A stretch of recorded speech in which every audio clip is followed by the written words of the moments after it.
Hey, what's up guys? Welcome to my channel, and today in this video we are going to look at Sonarqube, a product which helps us write clean code.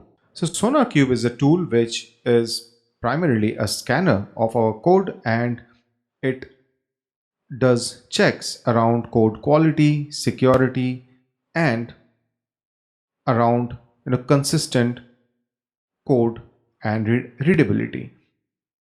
If you're working on a product and with a team, you would know that these are some very important things that are part of a code review. And if a tool like this is able to help you minimize that time during the code review, I think that's our time well spent integrating some of such products, and SonarQube is one of them. Now, before I dive in, I would like to tell you that this is not a sponsored content. This is something which I tried on my own, and I came up with this tool and I found it to be very useful, and that's why I felt I should be sharing this information with you. So without wasting much time, let's get started and see how we can run SonarQube as a Docker container. Then we will use its CLI Docker image to scan our code and look at the report, and then also try to fix a few and see how results come in. Now for the purpose of this demo, what I would do is I will go to my profile and use the same code base, that is the GitlabMx, where I am working on. Amitav Dev Zone, it's not on the Roy one. Okay, it's with a gist, that's why the problem. Right, and if I come over here, this is the repository which I'm planning to scan. It's a Laravel application running on Docker, and there are certain things which I know are problematic, and we will see how we can use SonarQube to fix that. And the first thing that I will do to run SonarQube as a Docker container is use this Docker Compose YAML.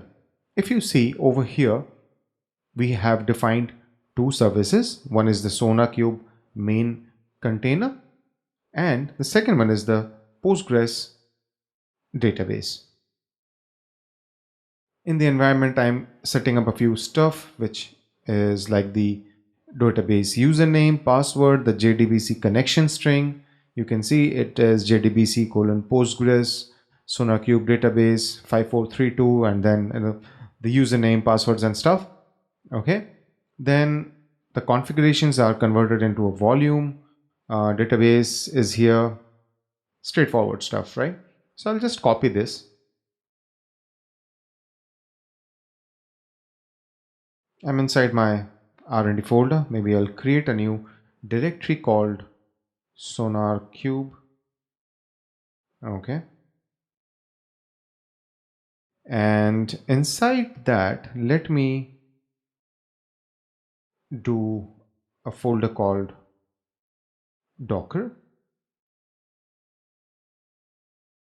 and maybe a code. Now if I go inside Docker, I'll open that up inside my code base,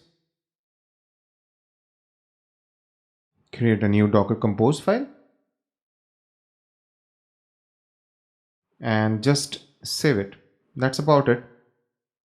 That's the only need when it comes to that particular gist.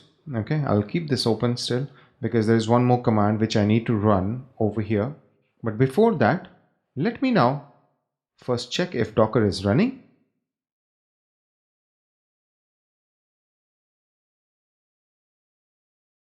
Okay, it's up, and although I can't see it, I have a feeling Docker, yeah, it is working. So what I can do is Docker compose up, and with this it will start to pull the images and do its magic. So I'll wait for some time so that it is complete, and then I'll get back to the code. Oh, by the way, I actually forgot while this is happening, I can also do one thing, which is, yeah, this is, let it be like that.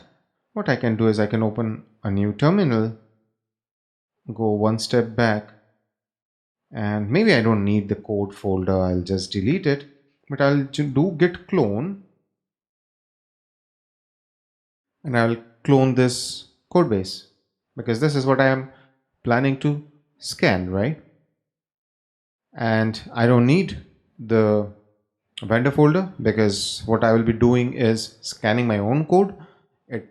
Sonarqube is smart enough to not scan the code base which is not part of my code base. And although I'm not very confident how that is there, is it a Sonarqube thing or maybe some configuration in Laravel, but I don't exactly understand that as of now. But yes, it didn't look at my vendor folder code. So I'm assuming either it is smartness of Sonarqube, which is a good possibility, or else some configuration in the Laravel code base, maybe the PHP unit XML or something like that. All right, where are we with our Docker Compose? I can see some stuff happening. Loading plugins, compute engine, Sonarqube is operational. Okay. Now if I do Docker PS, I can see the Docker container running Sonarqube is running on port 9000. So I can go to Firefox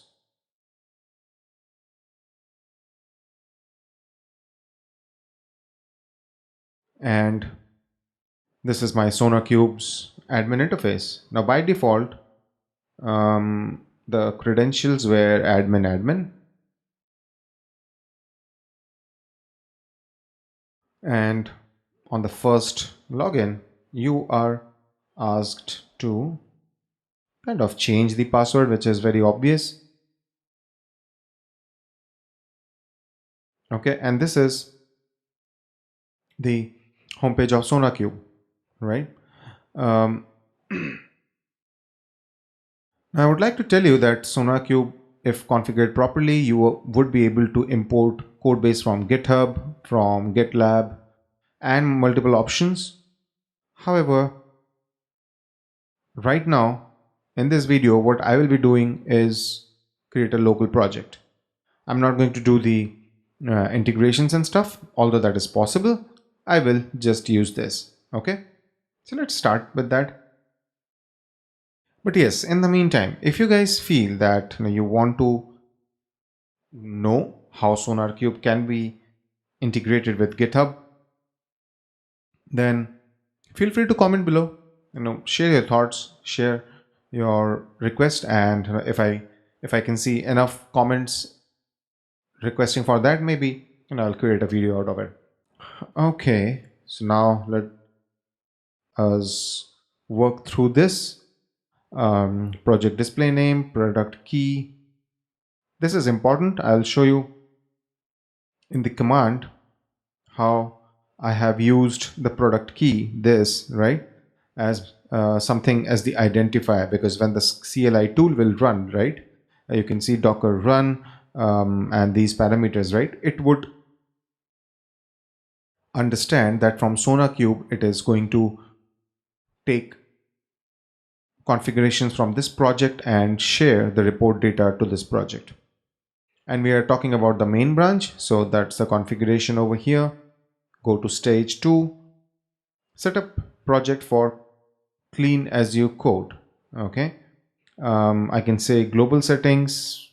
I haven't made any configuration changes as of now, but there are others as well. And what I thought would make sense is maybe I'll just do a 90-day thing, because my project is not more than 3 months old, or maybe to extreme case I'll do, okay, it's maximum 90. So with that I can create a project. Okay. Now with this in place, I can see that it works with Jenkins, GitHub Actions, GitLab CI, and other stuff. But we are really interested in the local thing, right? Now, before I try to run our code scan, there is one important thing, which is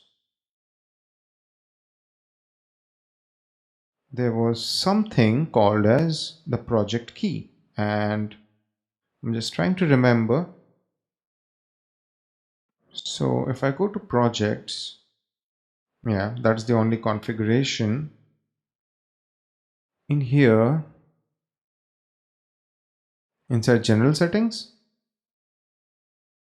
no, it was, there was something called as provide token, and I'm not sure if I'm missing something. Update key, webhooks, permissions, general settings. So there's something called as provide token, which I'm trying to understand where that thing has gone. Configure analysis. Okay, locally. Yeah, I forgot. So the steps are basically when you are on the project page, you click on locally, and then you can name the token. It can have an expiry. I can go up to a year, and then I can do generate. Once I generate, I get this. So let me copy this, and this is going to be important. Let me open up VS Code again, but inside Docker. No, actually, maybe not. I don't need that thing. I'll just need a text file to paste certain things. I already have my reference command over here, which I can use. So I'll show you how this will form. So we are going to run a container on the host network. My Sonarqube URL is 127.0.1.1 or localhost 9000. That's because I am running Sonarqube on localhost 9000. Now this network is important. If you don't give this, I initially started without that particular flag. What happened is Sonarqube would fail because it couldn't find the this URL because it was on a different network. Okay. Then this particular thing is where we are saying that the project key is GitlabMx, which is basically our project key that we created. See, when we had created the project on Sonarqube. So this is exactly that, and it's the same. Now the token is something which I need to add. And the last step is that we are kind of mounting our code folder into user source, which is running as a volume on this container so that the scanner can scan it. So now my current code base folder is pwd. I'll just get this entire thing in here. Okay. And I will just paste it. So I'm mapping this particular folder to the containers/user source folder, and now this thing is ready to be executed. So let me run that. Unable to find this local image, so it will download that.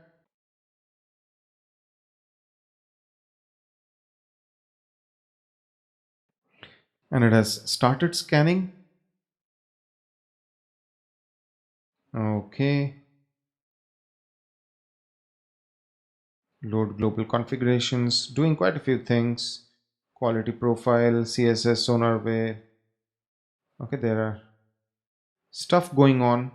Okay, while I was reading this, it says that no PHP unit test reports provided. So maybe this is something which I can look at as in a more coverage related reports. But as of now, let's see what do we get out of the box.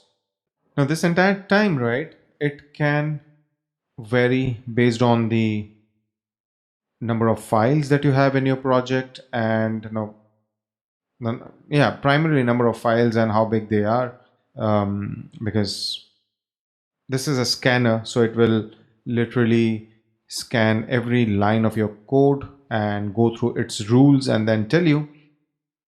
Okay, it took about a minute and a half.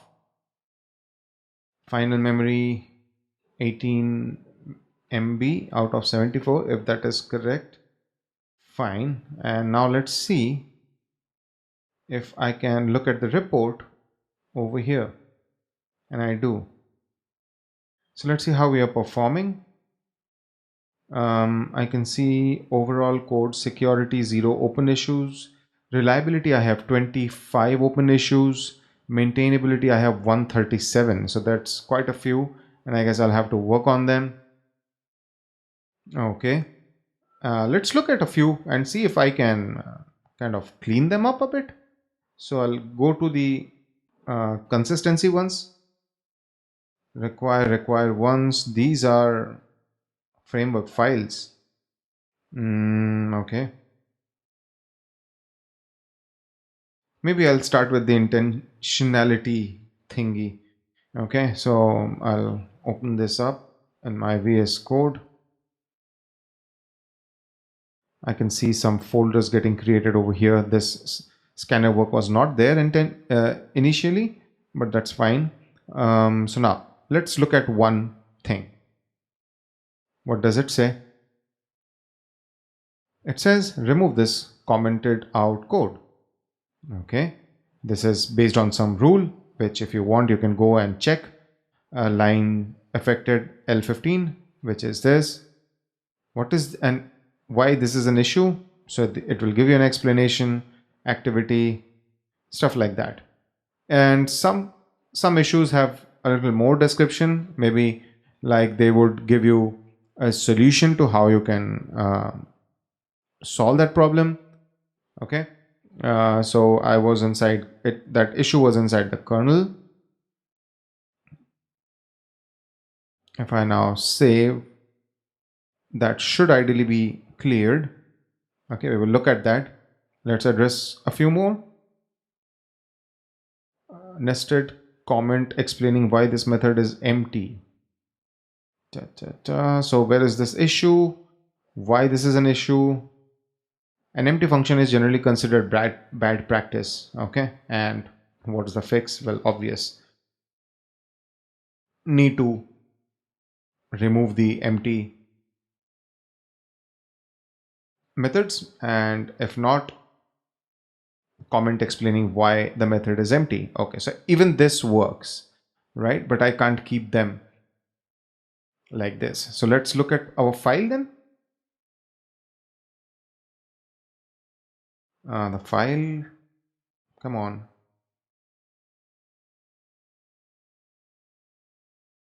What just happened? So this is updated event. Okay.